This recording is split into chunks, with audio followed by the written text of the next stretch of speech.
Thank you for coming out on this this lovely morning to participate in this discussion. And we mean participate because we do want your questions as well as our own conversation. So my name is David Prosser, as you heard. I'm the Director of Communications here. And I have with me on the stage three towering figures on the Canadian theatrical landscape. We'll do it. We won't do it alphabetically. We'll do it from. Right. This is Peter Hinton. Peter was the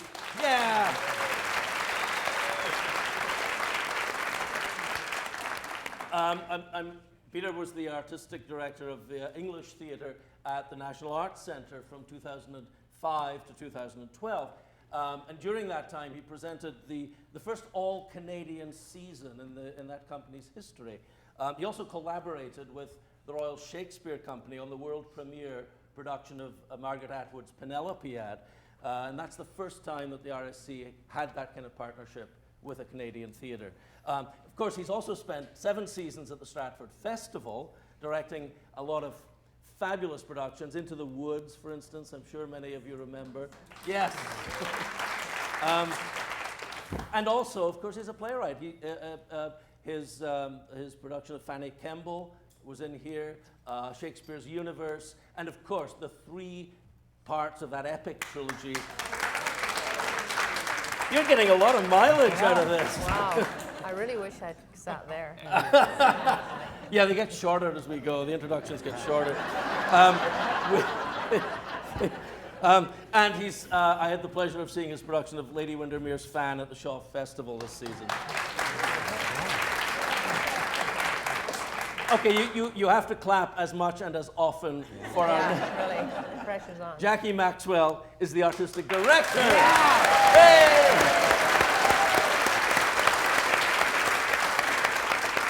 Of the Shaw Festival. She's directing this season's productions there of Major Barbara and Enchanted April. Last season, she directed that stellar production of Ragtime. Okay, it's all right. And Come Back Little Sheba. And she's also been the artistic director of Factory Theatre, where she created, developed, and produced works by some of Canada's most important playwrights. And from 1997 to 2000, she held the position of Head of New Play Development at the Charlottetown Festival. And she was creating a new program to foster new main stage Canadian musicals.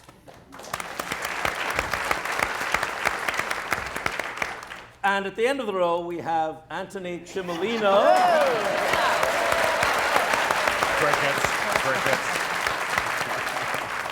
Who, in addition to his many other admirable qualities, has exquisite taste in shoes. That's hysterical.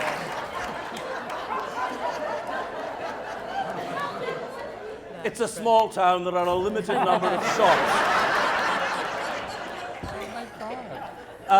In addition to being artistic director of the Stratford Festival, Antoni has made smash hits out of Schiller and Shylock this season with his... Yes! With, of course, that's his production of Mary Stuart and The Merchant of Venice. He's also... Antoni, of course, it just embodies this place because he's done everything here. He started as an actor. He's directed many superb productions here. Cymbeline, The Grapes of Wrath, Bartholomew Fair. These are just some of the most recent ones. And of course, he was the head administrative person here at the festival before assuming the reins of artistic director. And a fabulous first season it has been. Perfect. All right, now that we've worn ourselves out clapping and cheering, I'll sit down. And we will progress to the theme of today. We're talking about classical theatre today. And I thought it might be useful to start that discussion with a definition of terms. I mean, classical theatre we probably all think we know what we mean by classical theatre, but I thought it would be interesting to hear from the perspective of each of our three guests what that word classical means to them. So maybe we can start with Peter. What's a classic, Peter? Well, I think there's a difference between what a classic is and what classical is. I struggle personally with the word classical because it implies a certain authority, and it has something that prevents you from having a point of view about it. It's classical, can be an intimidating thing. And when I was at the National Arts Centre, people used to say to me all the time, well, when are you going to do a Shakespeare play the way he intended it? And I'd say, you know? You actually know this? And after a lot of discussion, being, very respectful, it kind of ended up meaning in long dresses. And I thought that was interesting, because there is a politic to that, and there is an aesthetic to that, and there is an idea about looking at another time that one can either really critically examine one's own age, or that you can escape into. And there are pluses and minuses to that. Mm-hmm. But the word classical, I would like to mean works of great endurance, and works that demand we revisit them. That's the amazing thing about Shakespeare, is that one can keep revisiting a play, and a play like Merchant of Venice might have meant something very different 200 years ago as it does today, as it might have 20 years ago. That to me is endlessly interesting. So the word classical sometimes I think just means old, and sometimes I think it means something literary, something with that demands our investigation, our inquiry, our imaginations to wrestle with. Jackie, has anyone ever demanded that the Shaw Festival do Shaw as Shaw intended? Oh, yeah. Shaw at least made his intentions fairly Shaw clear. wrote in great detail what his intentions were. So, yes, absolutely, of course. It's interesting at the Shaw, because I wrestle with this notion of classical, what that is. And I think that because of our mandate period, as we call it, which is Shaw's lifetime, 1856 to 1950, and the elasticization that I have then added on to that, that we get into interesting points, because it's one thing to say, when you guys do Shakespeare, Shakespeare's old. Like he can really say he's classical, or Schiller, or when you get into areas, not necessarily Shaw, but if you get into, like, say, oh, what about William Inge? Is Come Back Little Sheba a classical play, a classic? I personally think it is a classic. Whether it is a classical, what it is to me is a play that has entered a canon of theatre of plays that are so strong and so interesting and so resonant still that we need to look at them and bring them back to life and re-oxygenate them in a way that is going to show that they can still have great meaning for a contemporary audience. But there are grayer areas within our mandate, I guess, just because we do come a little closer to the present day.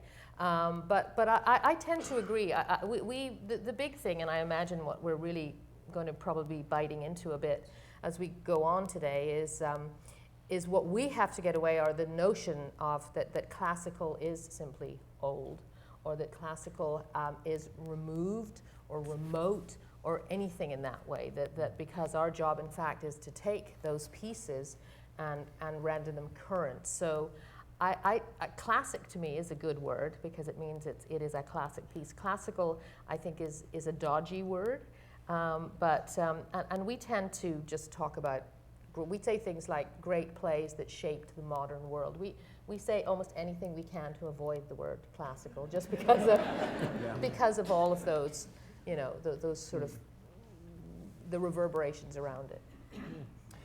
Okay, Antoni, what is and I'm going to use classic and classical indiscriminately because I can't keep the definition straight in my mind. But what's your idea of a classic, Antoni? Well, let me, first of all, I really appreciate my colleagues being here, and also they're making extraordinarily good points in different areas. So let me make another one that adds on to what they're saying. There is a certain group of plays that we've had the privilege of seeing, which are fantastic, and we love these plays. We've grown attached to them. But I would posit that the number of those plays isn't big enough. There are many, many, many times the number of plays that we've had the privilege of producing here over 60 years that would provide enormous value to us today with different points of view. You know, I wanted to do Schiller because it is a definably different taste and point of view than the predominantly Anglo-American, sometimes French repertoire that we have been doing with the Greeks, okay? But you know, look, in '54 we did Oedipus Rex, but predominantly, if you look at, when I look back over time, I think both Jean Gascon had an incredible repertoire. You look at those seasons that he put together in late '60s, early '70s, they're so broad and adventurous, you know? Part of this has to do with economics. I mean, we all have run institutions which receive very little government support, so you want to put on something that is recognizable as a classic. And that's great. These are usually great plays. They've self-selected as great plays, or we've selected them over time. But there's a lot more out there. I was very happy with the response to Fuente Ovuna a couple of years ago, you know? It was important that we do Bart Fair, the first North American staging of that play. I think we want to go further. There are fantastic plays that we don't know about that are rich, and the purpose of a classic, I think on some level, is to show us what parts of our experience today are enduringly true, right? What is maybe just a fad of the last 10 years, that might be represented in a modern play. They have a very different function, and a new play is very important because it measures the pressure of the times. Whereas a classic will say, hey, we've done this before, 24 centuries ago, when are we going to stop? That's true. I mean, I suppose in a sense a classic is something that in some way it's like the roots of everything that comes after it. It sort of sets up something that defines what then follows. Does that make any kind of sense? That Shakespeare, for instance, to take one classic, or Greek drama, kind of sets certain conditions by which we understand what drama is and what it does. Does that statement make any sense to you? Well, or sometimes it's kind of the opposite. I mean, where great classics have come out in response to or against what has come before.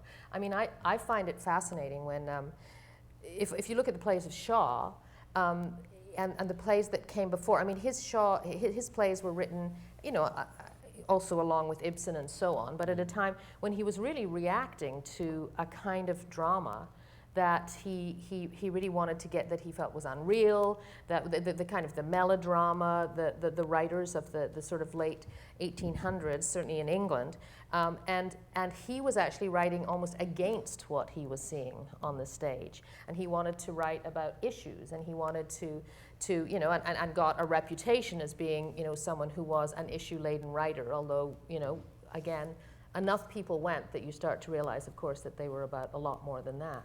But nevertheless, I find that interesting. I think that often as we go through periods of drama, you start to see that certain writers are, Chekhov with the same, certain writers are writing because they're not seeing on the stages what it is they wanted to see, or they're not having that experience. And so in fact, their plays have come out of that, and then while they have created their own kind of sense of classic, then actually the next lot of plays are again in reaction to that. And I love that about the theatre. I love the fact that somebody comes along, completely turns the apple cart, so to speak, and then another person will come along and say no. And it doesn't mean that any of these wonderful writers are less true, but that in fact they have had to have been turned around, and they had to have proved themselves through the kind of next line of rebellion. And I think that sense of theatre having to reinvent itself means that those plays that have survived really have survived in spite of, great argument and great rejection at times. And part of the fun, and I agree with Antoni, one of the things I love doing is kind of the archaeological part of our programming, where you find plays that were extraordinary in their time, or revered in their time, or hugely popular in their time, but haven't quite made it to whatever that iconic status is. But then when you kind of go in and kind of nerdly start looking around in this area, you find these extraordinary pieces of theatre that you could look at and say, well, that's certainly a classical piece of theatre, but whether or not it is a classic, it is a play that actually now can still speak to us. I want to jump in and just build on something Peter said about the authority of these, because your question suggested that our theatre today is shaped by the classics, and I'm sure on some level that's true. But we should not forget how much our theatre today shapes the classics. We receive these classics through current eyes, and we deform them accordingly. And for instance, King Lear, 150 years, Cordelia didn't die. 150 years, the Nahum Tate adaptation was the authoritative adaptation, because they didn't want secondary plots. They felt that, like, in a classical world, you don't kill off people randomly. Why would you kill off Cordelia? She didn't deserve it. And these were people, like, if you had done what Shakespeare had written, somebody would run up to you and say, when are you going to do Shakespeare the way he intended?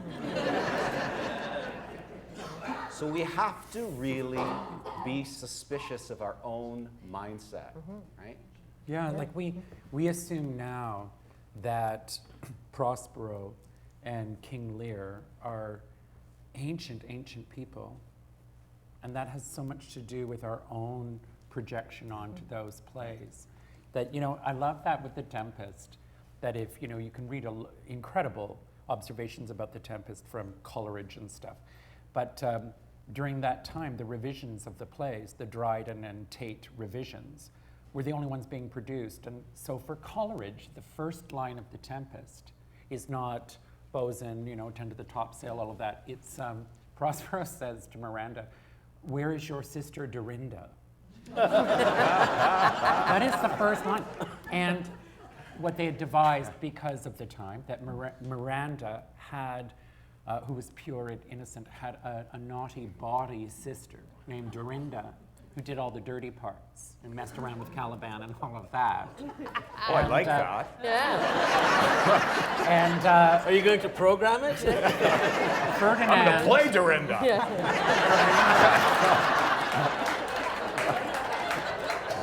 But like, we have to deal with an incredible thing, as banal as it might sound, is we do not have, it's very debated, the attention span of the 2 hours traffic of our stage. Or 3, So if it's we Shaw. so we start with a Shaw play or a Shakespeare play, and the first thing we have to do is cut it. Right. And so right away, that's we're true. making incredible decisions about interpretation, about what do you keep. And when I directed King Lear, we had, through the archives here at Stratford, an incredible exercise in looking at John Hirsch, David William, and Robin Phillips' versions of King Lear. And you see one director going, no one will understand that, and keeping something else. And then the other director cutting the very same thing they kept. And Oh, I know, you see a yeah. whole dramaturgy, a whole politic, you see a time, you see fashion, taste. Because now we don't believe you can do Shakespeare uncut, Well, pretty much. or we can afford to, or all kinds of things. Well, and also the current fashion seems to be, 90 minutes, maybe like 110 without an interval, and then it's time for the bar, right? So the Greeks play very well in that kind of modern sensibility where you don't want an interval, and whereas 50 years ago, having 2 intervals was perfectly acceptable. and welcome. And Shakespeare plays would often be performed. That's another thing you see in these versions of the play, so these cuts that Peter was referring to. You know, Lear was done here with 2 intervals. And then it was always done with 1 interval. And so that's our modern mindset. And it's hard when you play with that, because some plays, for example, a lot of the plays of the 40s and 50s have 2 intermissions. And so if you're doing a play like Inges, plays all have 2 intermissions, you know, and you have to really look at that and go, ooh, okay, I think it's going to be 1, but you're screwing with the rhythm. You are, and I made a big mistake really like looking at that years ago when I did Philomena. I took out one of the intervals, and I only learned to my cost later that it really needed it, because what happens after the start, people have had a break, and then there's a leisurely start to the second act, and I had sort of compressed it for modern sensibilities, and it didn't like that. Yeah, you have to be careful. There's an interesting point in what 2 of you have said about, you know, what Shakespeare intended, and it's that I mean, a classic is a moving target. It cannot mean to us today what it meant to its original audience. I mean, the obvious example, I guess, is Merchant of Venice. You know, we don't know what Shakespeare intended when he wrote that. We don't know what he felt about Jewish people, if he had any thoughts on the matter at all. But we cannot see that play through Elizabethan eyes. We cannot see it in any other way except as people who have a cultural memory of the Holocaust, which Shakespeare didn't.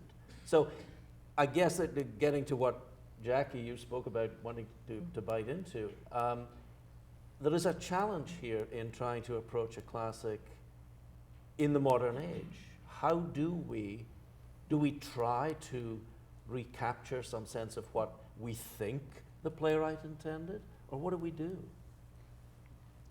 Well, I think you have to certainly. Well, I'll take an example that another play that we did this year, Major Barbara, or are doing, which again, clever people speaking epigrams and a drawing room comedy, which it has, but I found it so moving, and that up until Lady Windermere's Fan, Oscar Wilde had written only tragedies. That was his first real foray into comedy. And at the time in the 1890s, it was believed that a serious play had to be done in historical costume. It needed to be, as what Oscar Wilde said, purple and remote.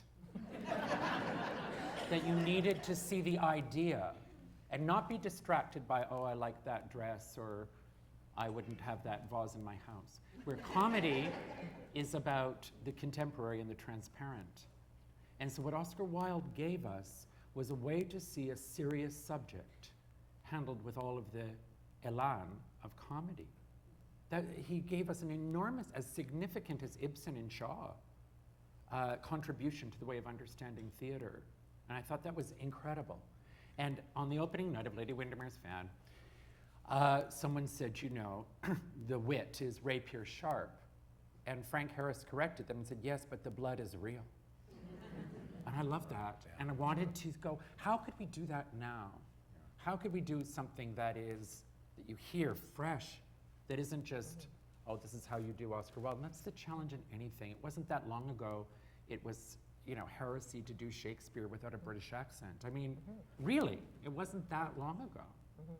I think that's our challenge all the time, is how to not only contend with the historical period of the play and how you're going to update it, but how it gets heard now is so different. And there's no rule to it. Like, sometimes I want to modernize something. Sometimes I think it's very essential that it take place in the time that it's set. But don't you think part of this as well is, you mentioned this a little bit earlier, is I think as an artistic director, part of it is not just how we do the plays, how we actually direct the plays, or we ask someone to come and direct the plays, but also it has to do with how you are contextualizing them within a season. So to me, that one of the joys, I mean, when I started at the Shaw Festival, my very illustrious predecessor, Christopher Newton, very smartly, when he announced his retirement, said that he was going to open the mandate to include, as well as plays by Shaw and his contemporaries, to also include contemporary plays about the era. And he didn't actually do it. He just kind of set it up and then said sayonara. But I was, I know, and I was thrilled. That was actually really what interested me, although I love the plays of Shaw and Barker and many, many of those playwrights right in the middle of the mandate. I loved the idea of taking, you know, contemporary plays and then putting them against plays of the period and seeing what was the creative friction that would create. You know, what would that mean? How would we see things differently? How does putting a contemporary play next to that play, how do they speak to each other? How are they different? You know, have we learned from hindsight, et cetera, et cetera? Mm-hmm. And so to me, what starts to happen is if we have, you know, if you have Arcadia in one, or you have the Mountaintop, or you have the this, or, you know, the contemporary plays that now, that Antoni is also doing, and the mix that you were doing at the NAC, it isn't just a sense of, oh God, I'm just bored with these old plays, let's throw in some new ones. It's not that. It's that actually we're really, I feel, or I shouldn't say, I am really trying to put plays together in a way that will actually make us, through the contemporary plays, look at the classic or classical plays in a different way as well. And so that's where the putting together of the season and starting to, you know, I believe that you know, if you want to be a contemporary theatre, you need to do contemporary work. And I think of this, you know, Stratford is a contemporary theatre. We're a contemporary theatre. The NAC is a contemporary theatre. And to be that, it means that, of course, we can do classical work, but we have to show that the contemporary ideas are both in those plays, and I think also from writers who today are tackling similar issues. And so, yeah, so I think as an artistic director, that's something that you have to think about a lot. Yeah, and that's and we're especially in this situation because we both put on a lot of plays and we put them all at the same time. Yeah. And that's remarkably rare. I mean, there are festivals that maybe put on 2 or 3 plays at the same time, but most of the major theaters in the world don't function this way. So Shaw and Stratford are kind of in a unique situation, and a great situation. Mm-hmm. Because then what we can do is, it's like a sculpture garden. Right? You see one play in light of the other, and if you go about it another way, you see it a different way. You know, and there's some obvious examples: taking Shakespeare before Othello, or Othello before taking Shakespeare. You see it differently, right? But it's also true that one play, the plays at the Patterson this year, I programmed around our ideas of religion, and so all 3 of them have. Gatto in the loosest sense around the idea of community and faith, but all 3 of them are around that idea. And Othello and Merchant and Fiddler and Romeo and Juliet, frankly, where we never know the cause of the disruption, were all intended around that same kind of idea of communities divided. So there's a real opportunity there for us to be able to go through our own specific journey, depending on how you've gone about seeing them and what you come back to see. Mm-hmm. And I guess I want to add something a bit random. You know, we've got to understand that the playwright at the time was just like us right now, felt the way we do. You know, we may have had different attitudes towards things, partially dictated by their time, but there were people just like us. And the points that they were making, they desperately wanted to be understood. And we have to defend them. We have to be there. We have to be their champions or advocates, and not assume that somehow, you know, whenever I get one of those footnotes from a scholar that says, at the time, this would have meant this, and the audience would have reacted this way. And I think, boy, that's really presumptuous. Because I'm quite certain that the Elizabethan audience is different, and they're dead. They're not buying tickets anymore. So, hate that. But I'm also certain that people are people. And we sure do the same damn things over and over again, right? And we have kids or not have kids, and we go through a specific journey, and we die too soon, it seems. There's a lot that happens to us that's the same as it was 24 centuries ago. When I see Shylock's exit out of The Merchant, when I read notes saying, well, everybody would be delighted that he was converted to Christianity, it would be seen as a real, I don't feel that.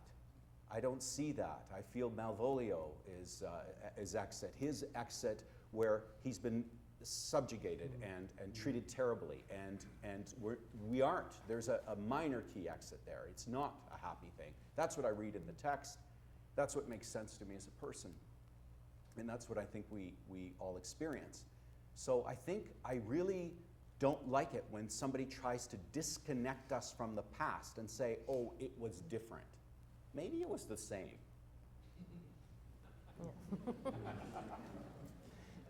I mean, in your production of Mary Stuart, you alluded slightly to the present, but mostly it's set in in historical period. Where is that tying into what Jackie was saying about access? What was you didn't go one way or the other. You sort of tried to blend two things together in an interesting way. Can you talk a bit about that? Well, there's a lot going on in that play. Yeah. I mean, it is written in 1800, after the French Revolution, by a German intellectual who was also a philosopher as well as a historian and the best friend of Goethe, and did scientific research.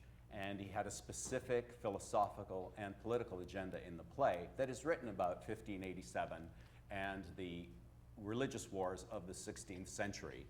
And yet it means something to us today.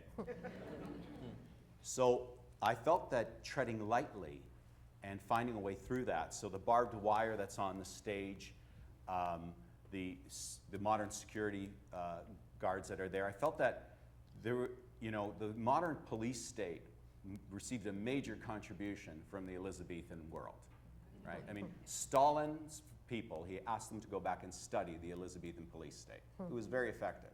So it has informed the world we live in today. And it had to. She was excommunicated. There were people out to kill her. And the barbed wire, very personal. I was in El Salvador this past winter where we have a project that festival volunteers for. And it really struck me that for us in Western society, barbed wire is a place for prisons and concentration camps. This is not so for 80% of the world population. Barbed wire is the exclusive domain of the rich. And they put it on wealthy people's homes, right? You go to the third world, it's on top of every rich person's house. It's intended to keep others out.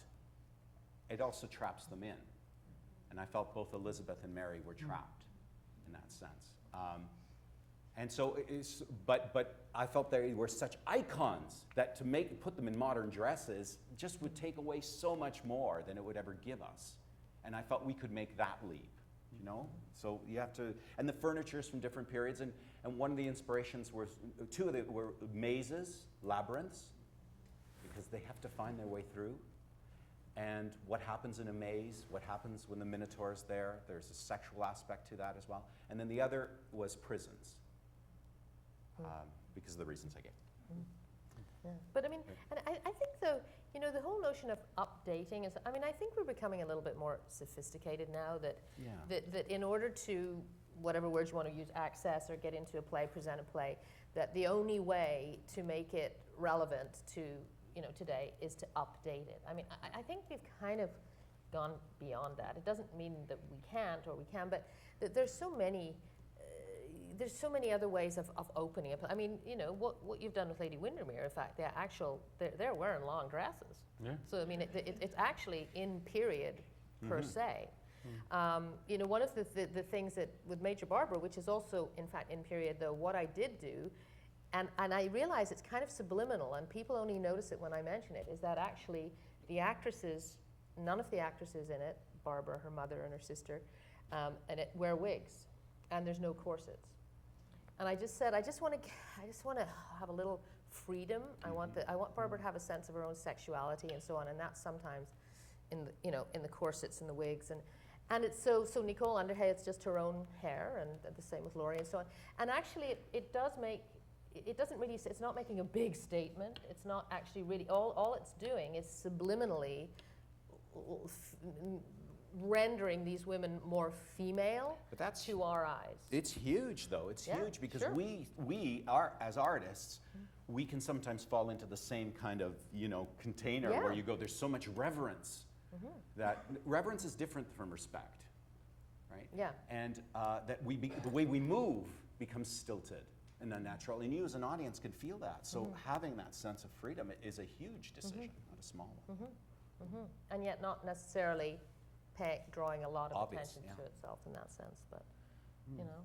And what's interesting is we might have a deeper relationship to one play or one body of work than the generation before us did, for all kinds of reasons. Like, it used to be believed in the 50s that Elizabethan parents did not emotionally connect to their children, that an Elizabethan father would not grieve the death of his child. And that we know now is not true because of letters that we have of deep sorrow, and it's a strange kind of thing. And I think that's true of how the Victorian Edwardian period was looked at when there were people still alive from it. My mother proudly always said she was Edwardian, and she said it as like to boast. And now we've lost that. Like, Yeah. I'm, as you know, the person I am, I'm so at struggle right now about the Restoration, which our time is very removed from. And I find that odd because I find the Restoration is so pertinent to our time. And Oscar Wilde is following the legacy of Congreve, of Sheridan. That's where he comes out of. And you see it a bit in Noel Coward, I guess. But that real astute social comedy. And the Restoration used to be a common part of the repertoire of this festival, of regional theaters. You see in the 60s these playbills where they were always doing She Stoops and always doing a Congreve, and like, we don't do them anymore. The good news is, next year, I'm blabbing, we're not announcing. We're going to have our first Restoration play on a major stage since 1995. Any Great. time since 1995, That's yeah. fantastic. Yeah, it's good. And it's But yeah, this is the issue too. That because and we won't go into our big moan Announce. our moan about we Wet can't moans. do this because no decision Oh, it's yeah, too yeah. hard and nobody comes and but See, But- the experienced artistic director compared to the new one. You had that down. Yeah, about once a year actually to my board. But but it is true. I mean, it is. We have to be very, very smart and adept in terms of how we can actually keep opening up to pieces that are not just marquee or it's interesting. It's like how many times. Major Barbara this year, I had several people come up to me and go, didn't you just do that? You go, well, it was 8 years ago, and I feel personally 2 Major Barbaras in 8 years isn't tragic, but and so you have that sense of how many times can you, or indeed should you, actually do the big names, and yet we have big theaters to fill. You have an especially big theater, but we have in our 900-seat theater, it's a real issue as to what the plays that I would like to do on the festival stage as opposed to the plays that I can do on the festival stage. That's two very different, well, let's put, one's a much longer list than the other.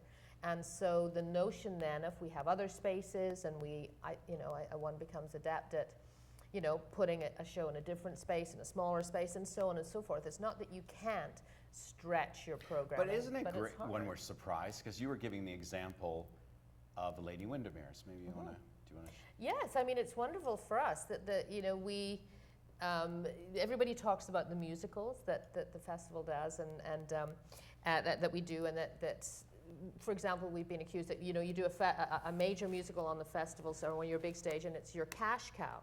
Now, I actually managed to disprove that by doing Mac and Mabel on our festival stage, which was definitely not a cash cow. So I thought I'd kind of, I thought I'd been helping the cause there, but clearly. However, one does leave, and I'm very proud of the musicals, so don't get me wrong, that we've done on the festival stage. But I have to say that interestingly, this year on our festival stage, Lady Windermere is outselling Guys and Dolls. Yay. So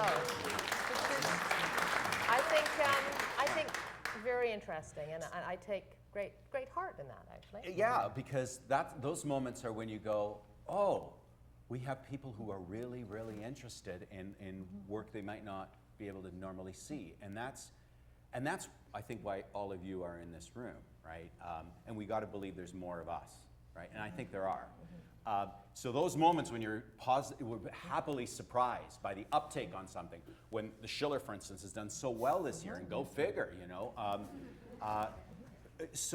And just before I pass on, because I'm talking too much, you get to hear me all the time, I think there's an underlying idea here that must be defended for these festivals, which is that the underlying idea works.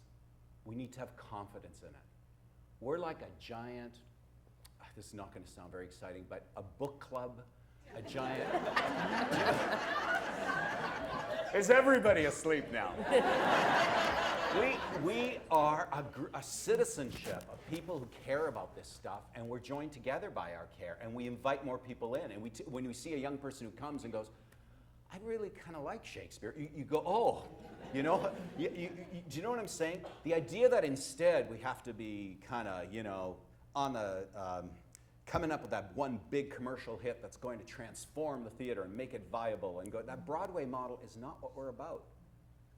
We're about something much more important to being a person. And I think it's really important that we remember that, we defend it. And there have been pioneers across this North America that have really broken ground on that. We mustn't let it go. It's critically important. It's like that I remember Peter said something that made me laugh so hard in your first season at the National Arts Centre, and we all talk, when you're running these big behemoths, it's like being part of a small feisty group. So there's lots of like, so how are you doing, and what's it? And Peter, your first season, we talked several times, and then you decided to do the all-Canadian season. And I remember saying to you, you know, how's it going? And he said, well, it's a bit like, I feel like I'm telling people they have to eat broccoli, was how you put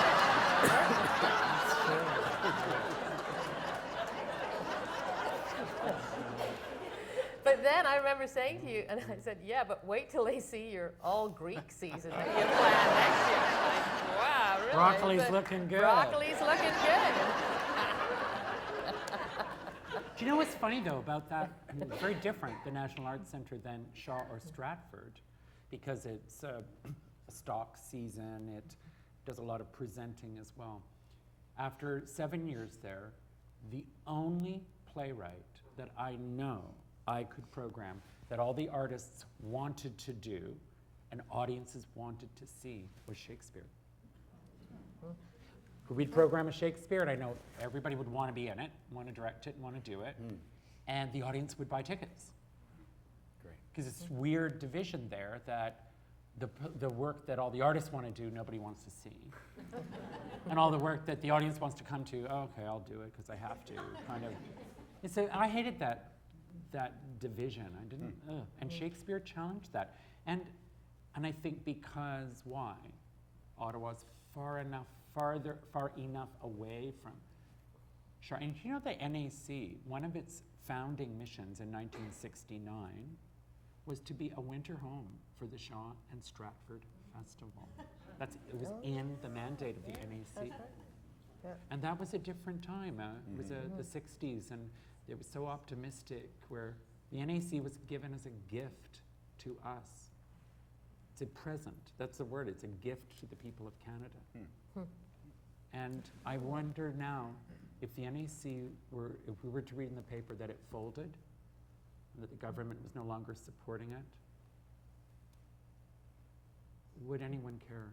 I don't mean that but like, But the question, yeah. would they go, is oh, it that's too valued? bad, well, Yeah. you know, and on we go. Well, I mean, it's hard. I mean, look at the Vancouver Playhouse. Yeah. You know, a year and a half ago. I mean, it's not, no matter what your size is, or no matter what kind of bastion you may be looked at, that there's vulnerability. There's just vulnerability, and we have to remember that. And that's what keeps us up at night. Yes. And so we have to be so cognitive of the time we live in.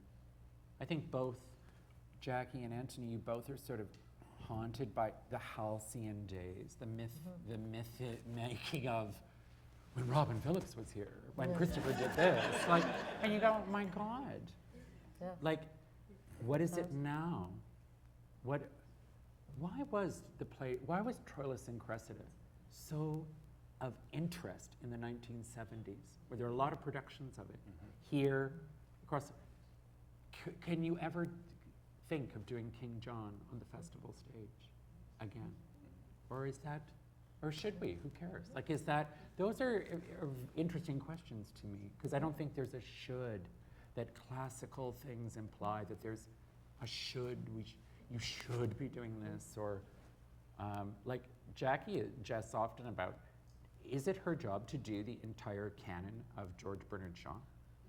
Is the shoeing up of Blanco Posnet, or whatever that play is, do you have to do that? That's a Western that Shaw wrote, the shoeing up Blanco Posnet, and I have, there's, certain Shaw, aficionados will come up and go, when are you going to do the showing of Blanco Posnet? And I'll go, never. It's just that simple. It's a simple answer because it's unproducible. Unless someone comes along and goes, my God, I've got the way to do the shoeing of Blanco Posnet, then maybe I'll think about it. You'll have to go into the witness protection program.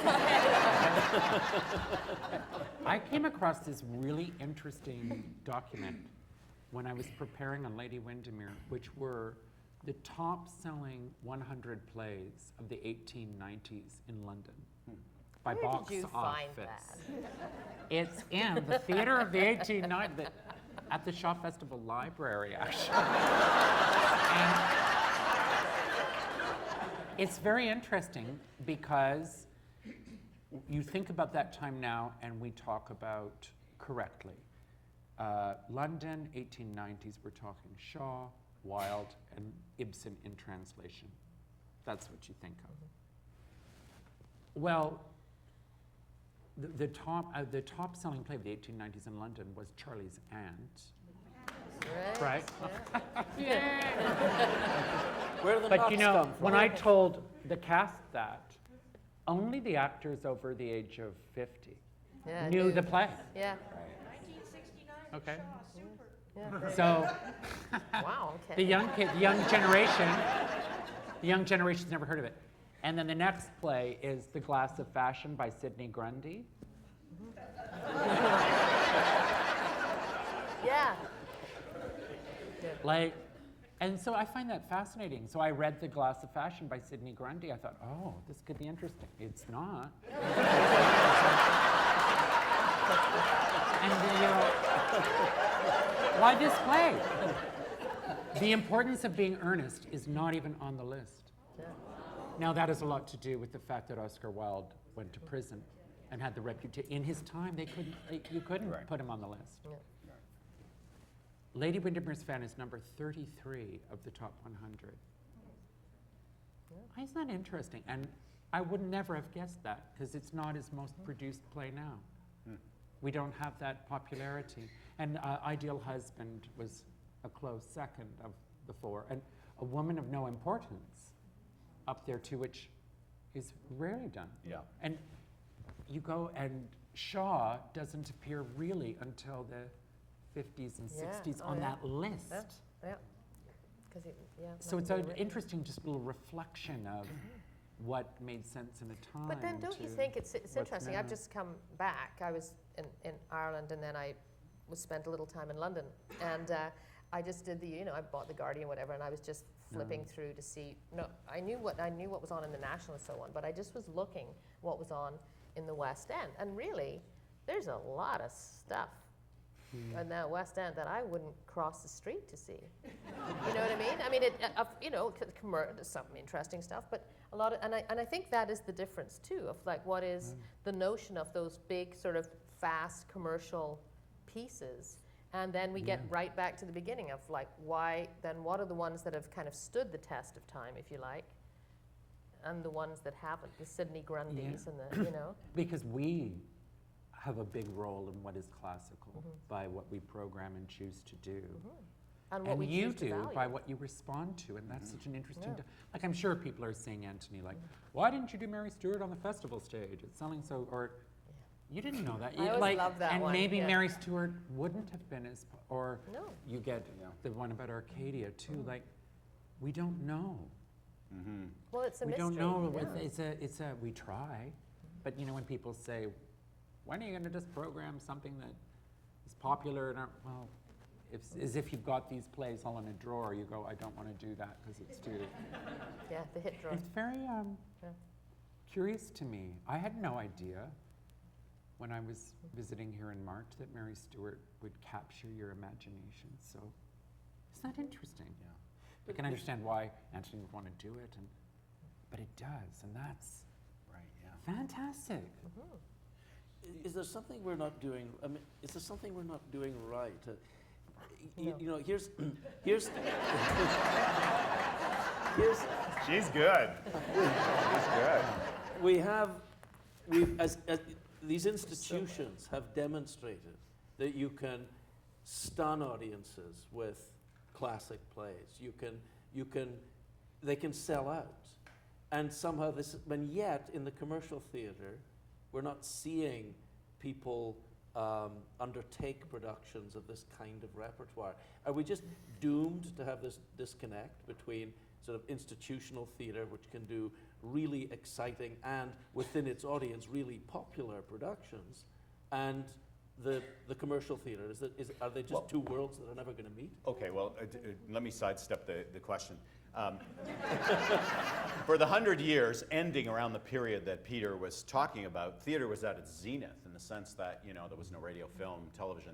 The theaters were enormous. They were packed every night. People went to the theater. They went to the theater a lot.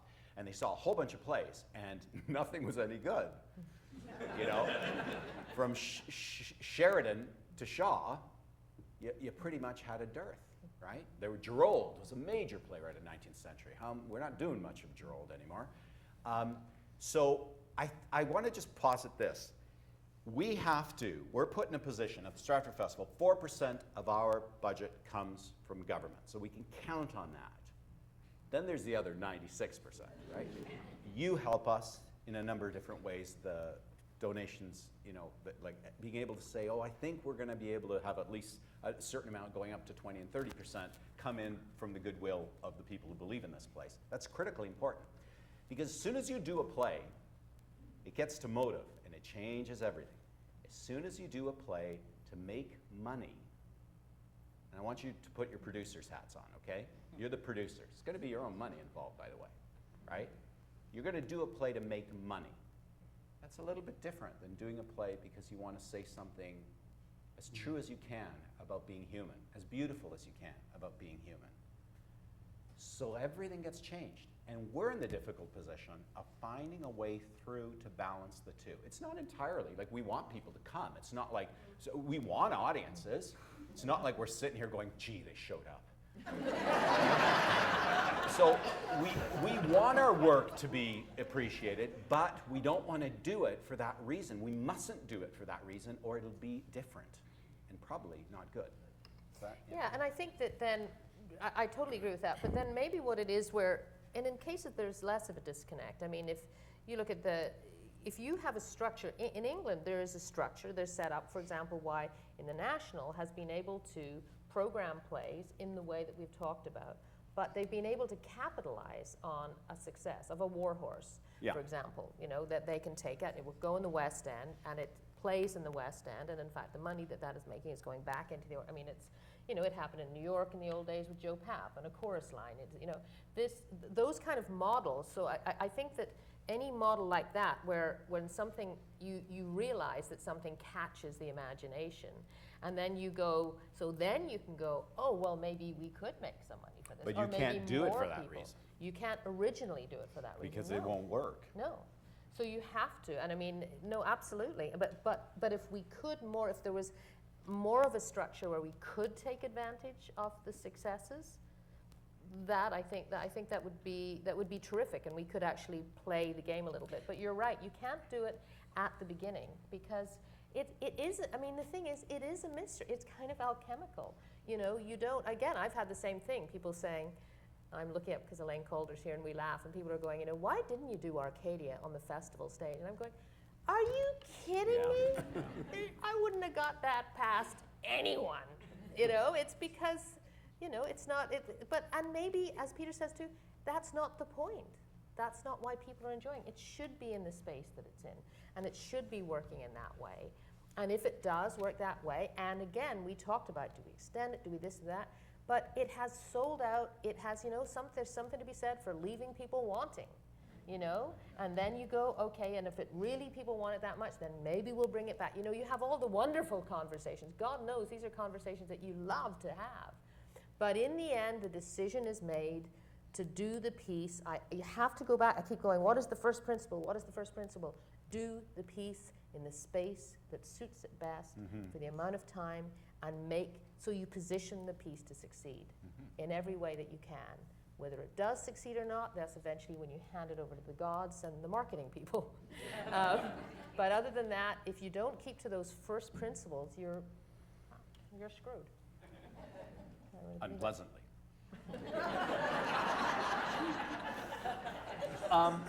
Unless you want to jump in on this, Peter, I know we promised that we would open up to questions from the floor, and I think it's time to do that. So, my lovely assistant here is going to pass among you with the microphone. Okay, thank you very much. I'd like to ask a question about the intersection, if there is any, and to what degree, between your staging of plays and your thinking about plays and what to cut and what not to cut and so on. The intersection with modern media, contemporary media. And I asked the question for two reasons. Having seen Lady Windermere's fan, and you, Jackie, you noted the Rufus Wainwright, and also the Velvet Underground that you started with, Peter, and also with the text that's going across, and also that really fascinating Zoom-like thing you did with the two curtains and the way you expanded and zoomed in and out there, which was a cinematic effect. And that's the first reason I asked the question. Secondly, I'm thinking of those wholly cinematic kinds of Shakespearean plays. You can think of Richard III, Titus, and some Romeo and Juliet. So I'm wondering to what degree your staging and thinking about it is informed by contemporary media. Do you want to speak to that? Well, hopefully a lot, because it's the language with which we view and receive things. Is we see things in images, and when you have I watched the silent movie of Lady Windermere's Fan because I thought it was preposterous to make a silent film of an Oscar Wilde play. And it's fantastic. Ernst Lubitsch, it's fantastic, but very of its time. It's a really great question because often the work we do from another period asks you to engage in another way. The attention span, the word, the imagination. And I think the imagination is an incredible thing, how you reach it. It was for a long time, I did want to do Lady Windermere's Fan with cell phones and texting people and stuff, but it became so mannered and no longer about the play anymore. I felt that play really was about a 21-year-old married woman who is in 1892. But it has to come into the fore that your audience views and receives information differently. I think that's key. I think what Peter just said about, I had for a long time wanted to do this, and then I thought about this and it wasn't true to the play, slipped by us very quickly. It's really important. It's the mark of a director that's really committed to the work and to themselves, and having the courage to go, you know what, I know I started this way, but I think I want to do that. It's really hard. Yeah. Especially, and it's media it's tough with plays, because I'm looking forward to Lady Windermere's, and I haven't seen too many successful mergers of the two, and I think it's coming. It's going to come, but we're still learning, you know what I mean? I sometimes find it distracting, and it's very cool, and it's very hard to integrate, but it's going to, we're exploring, and we're going to find it. But there's definitely an influence of media on the stage. I mean, Martha's Measure for Measure, which is very film noir. I'm sorry to reduce it that way, but there is a real sensibility there of that. Martha's here. Hi, Martha. I realized when I stopped, I'm going to spoil Mary Stuart for some of you. But there's a moment in Mary Stuart that's, Are you really? it's pure television. Pure television, right? My daughter pointed that out to me. That's the important thing about having kids. They always point things out to you. Yeah. But I think I have- those kind of cinematic technique. I mean, all that our pieces, theater pieces, generally move way faster than they used to. I mean, we all now. Not many of us want to sit, like end of scene, blackout, 2, 3, clunk, clunk, clunk, clunk, lights up. I mean, again, we all tend to. I mean, there's a whole kind of cinematic vocabulary that we all very automatically Yeah. almost use in terms of just scene, move, a level of fluidity in most of our staging and how we put things on. And in very that way, cinematically we're all appropriate. catching up to Shakespeare. Yes, that's right. That's true. That's true. I have a question about the Shaw hit of the season, Lady Windermere's Fan. I've always suspected that the title itself is a pun. Is it? Like, I'm the fact that Lady Windermere has her advocate, yeah. she has her defender. Is that a fan? Is it the That's pun an itself? people have written a lot about that. And it's a kind of accident of history because in 1892, the fan, that's a footballing term that came about in the 1920s and 30s. It came later, and it suits it. But it draws your attention to a very minor decorative prop that is essential to an understanding of the play. So I love that meaning can be put on it as well, that a fan meaning a fan and a fan being a fan. But it actually, that comes later. Thank you. I had a question for all three of you on what your opinions are on both contemporizing classic theater and putting it in specific times and places. And I asked this because I saw a production of Jesus Christ Superstar recently, not the festivals, the West Ends, that set it very obviously in Occupy Wall Street, and it was awful. Because by the time it got to me this year, I was already like, this moment has passed already. So how do you manage to put that in a modern context without making it obsolete by 6 months after you've originally produced it? Well, I think that's an enormous issue. That's where my children help me in pointing out how I'm always 6 months behind everything anyway, when I come up with a really new idea. But I think that's one of the issues that we all do wrestle with in terms of updating, because if you pin yourself on something very specific. I thought about Occupy Wall Street a lot, actually, when I was doing Major Barbara. And a lot, the Occupy movement, not necessarily just Occupy Wall Street. And again, actually came to the conclusion that I would be, even by the time when I was thinking about it, and that would be a year later, and that somehow it wasn't going to actually have, it was actually probably going to make the issue smaller than larger. So I think these are the things, and yet sometimes there's something maybe more that has what you're looking for is a specificity that's also universal. So sometimes there are times or periods or places that may have an incredible specificity, but can kind of also bypass that and create something bigger.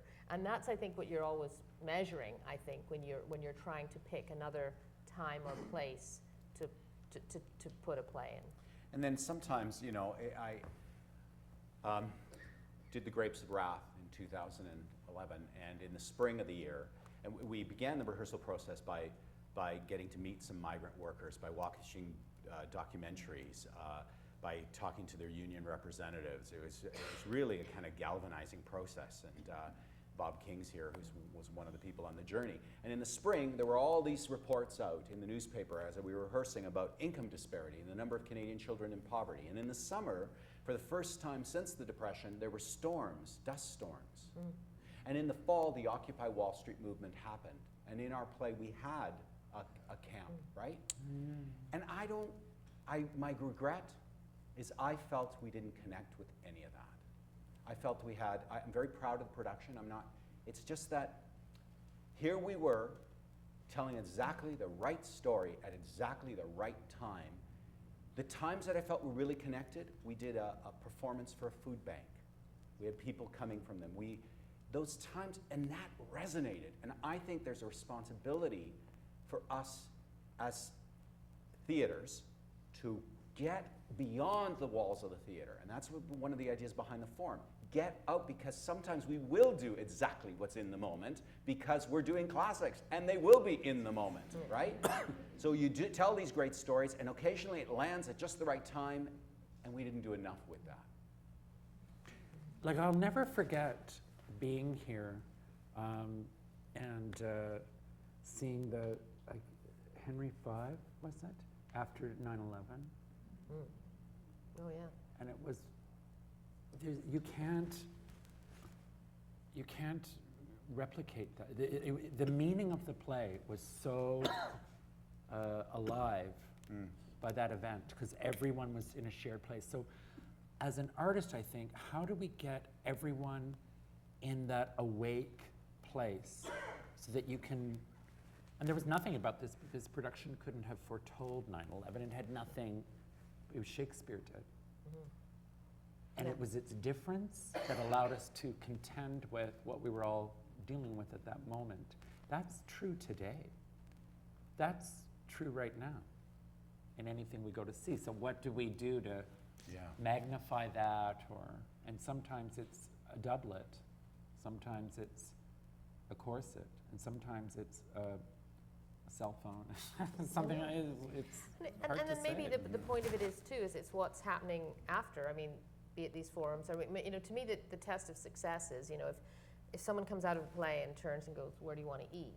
Then probably, you know, it's not a great measure of success. If people are coming out and still actually arguing or questioning, and somehow I think that with these forums, I mean, the notion is, or we do similar things, is that you want to actually create a forum for people to continue the conversation. I mean, that's the whole point.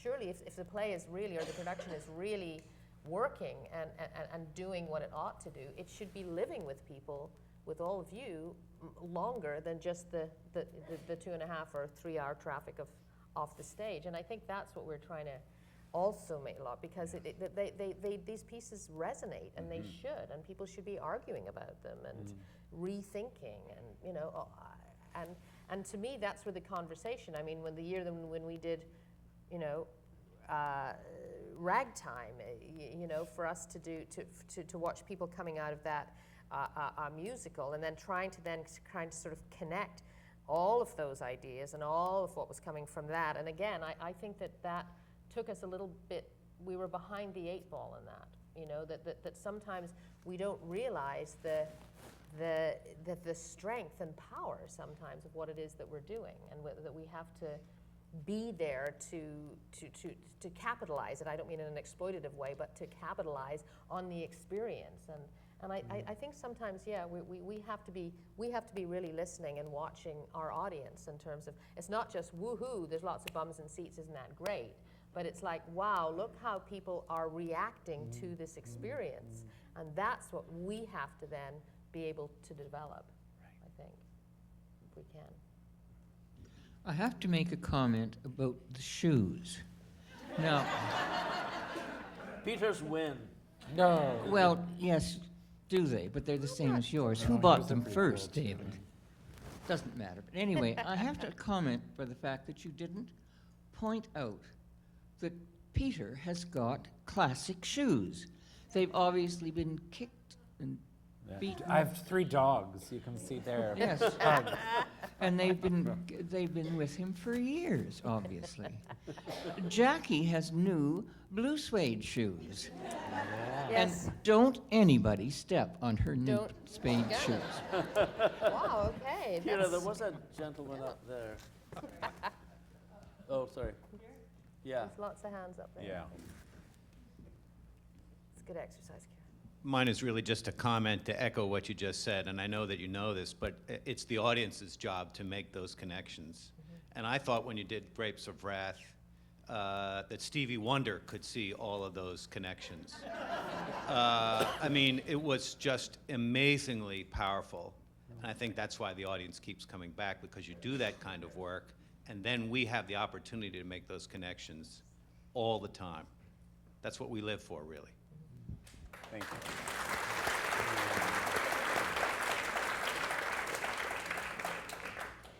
I have a comment and a question.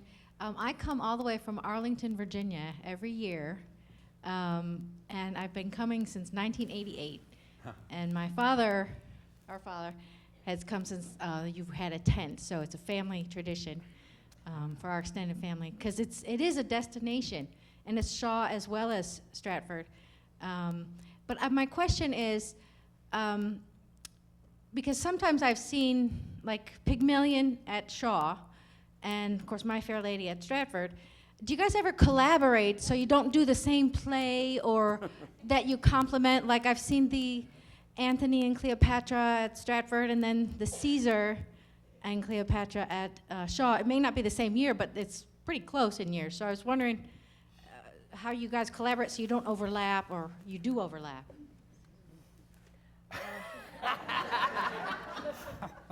Well, it's. I mean, basically, we talk. Yeah. I do remember several years ago when the Caesar and Cleopatra happened here, and I remember getting a letter, actually, from Antoni and then the current artistic directors, and saying, Jackie, we just, wanted you to know that this is what we're thinking about, and of course it's a major Shaw play, and da-da-da-da. And I wrote back and said, I don't really have an issue with this. I mean, it's not our property and so on. I said, but if you do Pygmalion, I will be in with a shotgun in my car at your place within a few weeks. No, we do. I mean, we talk. I mean, and try to talk enough in advance about things, and sometimes. I think that there's kind of interesting crossovers. I mean, again, we want to be careful. We never would overlap the same play. That would be foolish. Actually, ironically anyway, in a lot of cases, I mean, when plays are still in copyright, we can't, because nobody would give us both the rights. Only one of us would get the rights. But I had really wanted to do Arcadia. Yeah.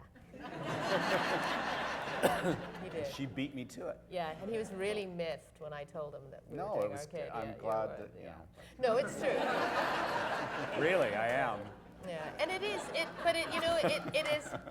an interesting thing, because I think as our mandates, if you like, do open up, then the potential for that is there. But I mean, there's lots of jokes about the competition. I say if an actor moves from Shaw to Stratford, I say that they've gone to the dark side, and and there's lots of kind of jokes and all of that. But in fact, I think we have to be, and I certainly speak for myself, want to be. We're very collegial. We have to be. We're very collegial in terms of even marketing initiatives. We go together to the government and we lobby, and we're two very large institutions that if what's good for Stratford can be good for Shaw. I believe if people are going to the theatre and having a good time, they're just going to continue going to the theatre. And so in that sense, we actually are connected in many ways. Our executive directors talk, and so on. So we have to be very aware of what we're doing. And we should, in Canada, we are so fortunate these two places exist. I mean, it is so vitally important that they survive and grow. And just as the regional theaters in this country are very important, and I'm very committed to working with them and our partners around North America. I mean, just recently we had Carrie Perloff here from ACT. We had Bob Falls visiting from the Goodman. We had Darko in from Hartford.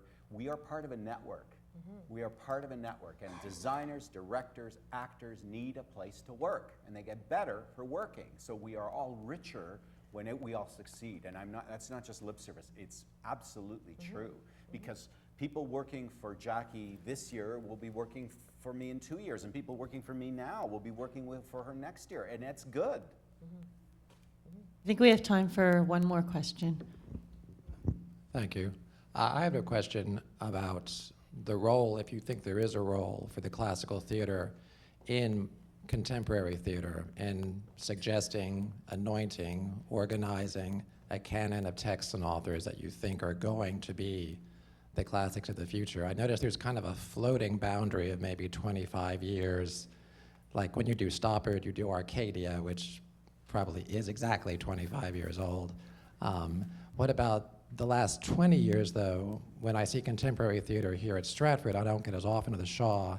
I have to admit they strike me as interesting pieces, but perhaps minor authors. I don't see Tony Kushner, I don't see Carol Churchill, I don't see Howard Barker or anything more radical or that we'd have to form a consensus around. So I'm just wondering if you have thoughts on that, or if that's hands off, or if that's something you'd like to explore, or just what your thoughts might be. Well, in terms of us, that is something we are exploring. I mean, we have in our studio, I started, it's a series because you have to give everything a name. It's called Contemporary Shavians, and essentially where we do writers who I believe have sort of taken on Shaw's mantle to be the kind of the current mosquito in the flesh of the current establishment, if you like. And so, for example, we have done Carol Churchill, and we're going to do Tony Kushner's new play last year, and then things got moved around, but we certainly are looking at Tony Kushner. We're doing The Mountaintop by Katori Hall next season in there. So, and then of course, all of it, we are working with contemporary writers also in developing new plays. That's a process we do very slowly because the nature of it is that. But yes, no, I feel that we have contemporary writers as well as writers from, as far as I'm concerned, the phrase contemporary, again, we could have another whole thing on talking about what that really means.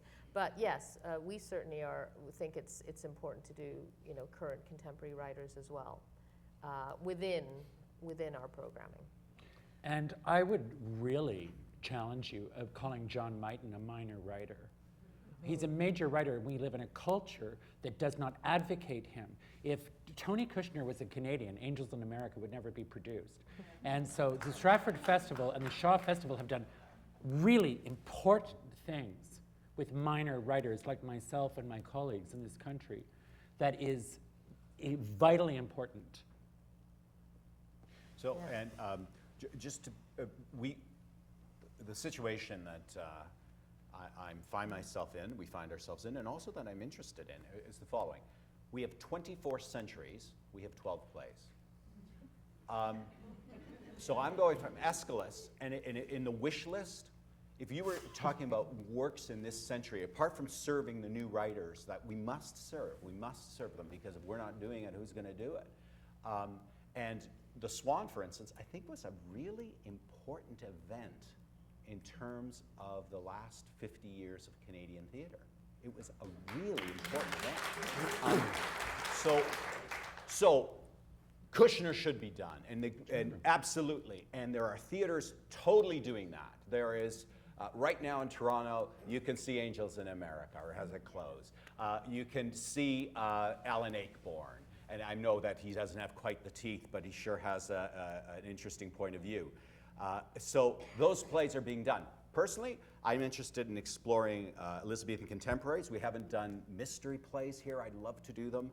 I'd love to be able to do, in works in terms of this century, Horvath. We never get to see Horvath, and he's a brilliant writer. Brecht. There's work that is not getting done that is really important work that I feel is fertile ground for us. And it may not be the greatest hit of 20 years ago, but I feel like those works are getting done. I feel like I need to serve an area which is not being served and is so rich, So many plays, so little time. And so little time today. We are now out of it, I'm afraid. I want to thank our panelists, Peter Hinton, Jackie Maxwell, Antoni Cimolino.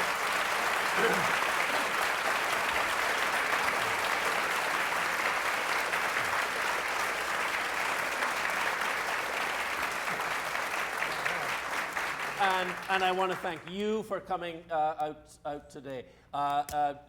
Although this event may be open, it may be over, the forum continues. And I just want to draw your attention to the fact that later today at 5:30, there's another panel, The Power of Women, Women in Power. And there's a change of venue from what was in the visitor's guide. This is actually at the University of Waterloo Stratford campus, which is at 125 St. Patrick Street. This is a panel with Susan Cole, Margaret Jane Kidney, and Jane Urquhart. So please do try to come and see that one. Sorry? And Jennifer Tarver is the chair. No, I've got this wrong. Kira, tell the people the truth. Jennifer Tarver was not able to join us, so it's the people that David mentioned. Oh, okay. We've also, later on in the week, coming up, there's a panel on anti-Semitism in the Merchant of Venice. There is the final one in Geraint Wyn Davies' reading series called Wordplay, and they're going to be doing a reading of Arnold Wesker's play Shylock. And that's just a couple of the many things that are still happening in the forum for the remainder of this season. Once again, thank you so much. Enjoy the rest of your day. Thank you.